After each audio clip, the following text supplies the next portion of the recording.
ایک واقعہ اور مصائب کی طرف چلوں، وقت آج بہت ہو گیا۔ امام فرماتے جو انسان ڈرپوک ہے، یہ ڈرپوک کیوں ہے؟ کیونکہ یہ 2+2 نہیں کرتا، یہ اپنے عقل کو استعمال نہیں کرتا۔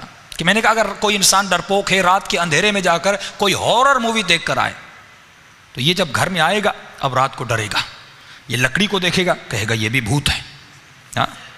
3 دن سے آپ اپنے گھر میں سکون سے سو رہے ہوں، چند شرارت والے دوست آپ کے پاس آ جائیں اور وہ جنوں کی اور غیبات کی باتیں کرنے لگیں، یہ تو چلے جائیں گے۔ 3 دن سے آپ سکون سے سوئے، اب یہ پوری رات آپ کو نیند نہیں آئے گی۔ پنکھے سے آواز آئے گی، آپ کہیں گے یہ بھی کوئی جن ہے۔ باہر سے آواز آئے گی، آپ کہیں گے یہ بھی کوئی بہت ہے۔ یعنی انہوں نے آپ کے قوہ وہم کو کیا کیا؟ ایکٹیو کر دیا۔ مولا فرماتے ہیں مجھے تعجب ہے اس انسان پر جو مردے سے ڈرتا ہے۔ اسی باپ کے ساتھ 60 سال رہا، اس کے کمرے میں نہیں جاتا، بابا کی روح آ جائے گی، والدہ کی روح آ جائے گی، دادا کی روح آ جائے گی۔ قبرستان سے ڈرتا ہے۔ مولا فرماتے ہیں جو مردہ غسل دیا، کفن دیا، اپنے ہاتھوں سے جا کر دفن کیا، اگر اس میں اٹھنے کی طاقت ہوتی وہ پہلے خود کو بچاتا پھر تمہیں ڈراتا۔ جو بیچارہ مٹی میں مل گیا وہ تمہیں کیا ڈرائے گا؟ لیکن یہی انسان مردوں سے ڈرتا ہے۔ فرمایا اس نے کیلکولیشن نہیں کی کہ مردہ بول نہیں سکتا، مردہ اٹھ نہیں سکتا، یہ مجھے نقصان کیسے دے گا۔ حیدرآباد میں لمس میرے خیال میں ایک یونیورسٹی وہاں پر ہے، بہرحال وہاں پہ 80s میں یہ واقعہ اخبار میں بھی چھپا تھا کہ کچھ نوجوان، اسی ڈر کی بیماری سے ایک نوجوان اپنا قاتل بن گیا، مر گیا۔ بعض لوگ ڈر کی وجہ سے مر بھی جاتے ہیں، اپنے قاتل بن جاتے ہیں۔ کہا کہ نوجوانوں نے آپس میں شرط رکھی کہ کون ہے جو اس مردے خانے میں جائے اور رات کے اندھیرے میں مردوں کے منہ میں ایک ایک لڈو ڈال کے آئے، اور ہر لڈو پہ اس کو 500 روپے ملیں گے۔ اب یہ ڈرپوک بھی تھا، اس کے اندر پیسوں کی لالچ بھی تھی، ڈر بھی ہے، لالچ مال بھی ہے۔ اس نے کہا میں جاؤں گا۔ اب یہی بیچارے اسٹوڈنٹ ڈاکٹرز جو پریکٹس کرتے ہیں، صبح کو انہیں مردوں کو کاٹتے ہیں، چیرتے ہیں، پھاڑتے ہیں، ڈرتے نہیں۔ یہی مردہ جسے تو کاٹ رہا یہ تمہیں کچھ نہیں کہہ رہا، لیکن رات کو یہی انسان ڈرتا ہے اندر جانے سے، کیونکہ قوہ وہم اس کا ایکٹیو ہو گیا، اس کے اوپر عقل غالب نہیں ہے۔ اب یہ بیچارہ اندر تو چلا گیا، انہوں نے آپس میں ایک پلان کیا کہ بھائی اب اس کو ڈرانا بھی ہے، 500 روپے تو ان کو دینے نہیں تھے، کہ ڈرانا بھی ہے۔ کہ کیسے؟ ان میں سے ایک اور اسٹوڈنٹ گیا جو اس سے بھی زیادہ بہادر تھا، اس نے جا کر مردوں کے بیچ میں سو گیا۔ اب یہ بیچارہ کہتے لڈو ڈالتا گیا۔ اب ظاہر ہے جب مردوں کے منہ میں ڈالا، مردوں کو کیا پتا لڈو کیا ہے، لڈو کا ذائقہ کیا ہے۔ لیکن ایک مرتبہ جب اس نے اس زندہ اسٹوڈنٹ کے منہ میں لڈو ڈالا، آگے بڑھا، اس نے کہا ایک اور لڈو دو۔ اب جیسے اس بیچارے نے سنا، فرمایا اس کو وہیں اٹیک آ گیا اور وہیں پہ مر گیا۔ یعنی اس کا ڈر اس کا کیا بنا؟ قاتل بن گیا۔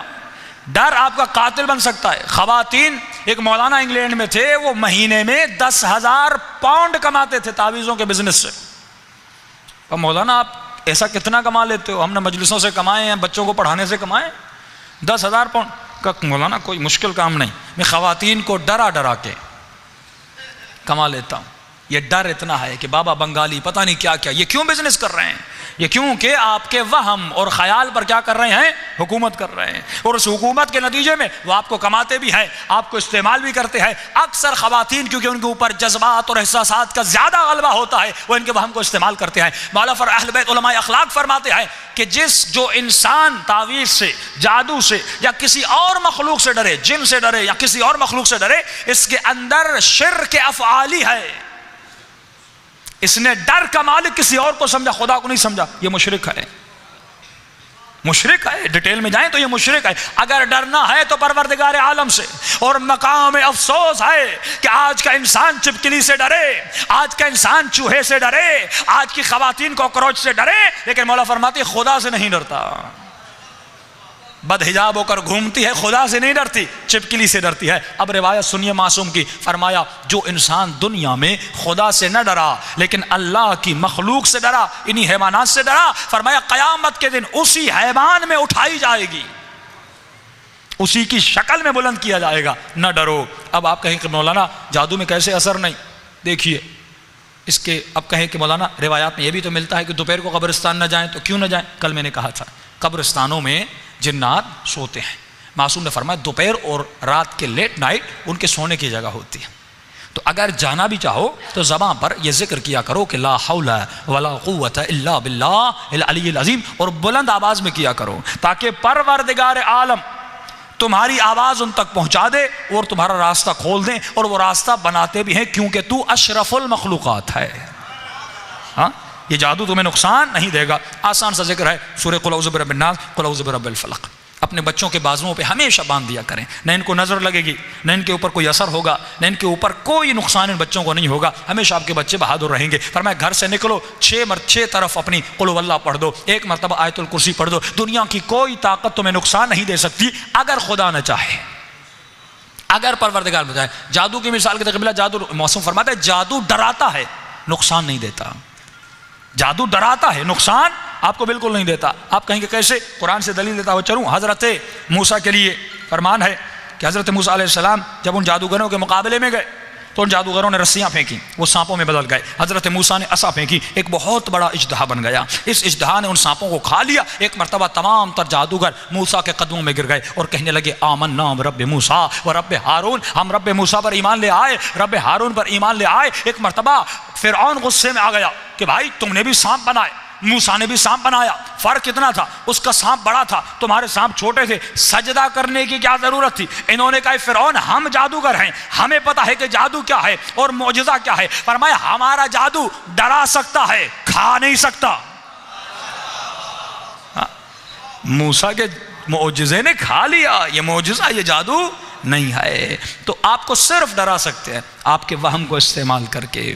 بہت سارے اس کے پریکٹیکل واقعات ہیں کہ دبئی میں ایک بہت بڑا انڈیا کا عامل آیا، اس نے کہا آپ جس بھی شخص کا تصور کریں، جس بھی شخص کا تصور کریں میں آپ کو بتاؤں گا وہ کہاں ہے۔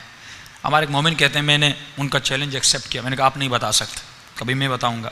کب میں چلا گیا اور میں نے، حالانکہ یہ سب کو بتاتے تھے ودن سیکنڈز، آنکھوں کو بند کیا آپ اس کا سوچ رہے ہیں، تو کہہ رہے میں ان کے سامنے چلا گیا اور میں نے اللہم کن لولیک الحجۃ ابن الحسن پڑھنا شروع کر دیا، یہ ورد کا۔ میں نے کہا بتائیے، کہ اس نے آنکھیں بند کی، کہ جو شخص ایک لمحے میں بتاتا تھا اس کا چہرہ لال ہو گیا، بدن پسینے سے بھر گیا۔ اس نے کہا آپ نے کس کا تصور کیا ہے؟ میرا ذہن ایک جگہ پہ ٹکتا ہی نہیں،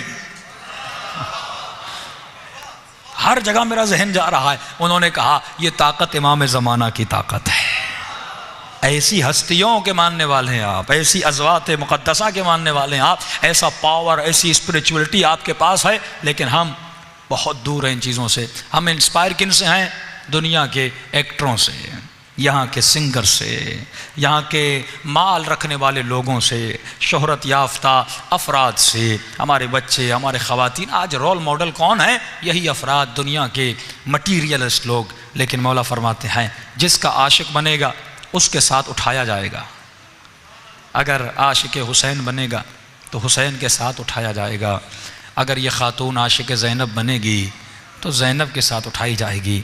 لیکن ان غلاظتوں اور نجاستوں میں مبتلا انسانوں کی محفلوں میں بیٹھ کر اگر قہقہے لگائے اور ان کے مزاج میں، ان کے رنگ میں رنگ جائے تو فرمایا قیامت کے دن انہی کے ساتھ اٹھایا جائے گا۔ کہ یوم ندعو کل اناس بامامہم، قیامت کے دن ہر کسی کو اپنے آقا امام کے ساتھ بلوایا جائے گا۔ تو آپ کہیں گے قبلہ میں گنہگار ہوں لیکن میرا امام علی ہے۔ امام کہتے ہیں رہنما کو، پیش امام، امام جمعہ، امام جماعت، امام خمینی، امام علی۔ امام کا مطلب ہے جسے آپ اپنا رہنما سمجھیں۔ رہنما وہ ہوتا ہے جو راہ دکھاتا ہے، جو راستہ دکھاتا ہے۔ دنیا میں جس کے راستے پر چلے اسی کے ساتھ اٹھائے جاؤ گے۔ تو زندگی کا لمحہ لمحہ لائف اسٹائل، کردار علی کے قدم بقدم ہونا چاہیے۔ کہ سلمان نے کہا جہاں جہاں علی کے قدم وہاں وہاں سلمان کا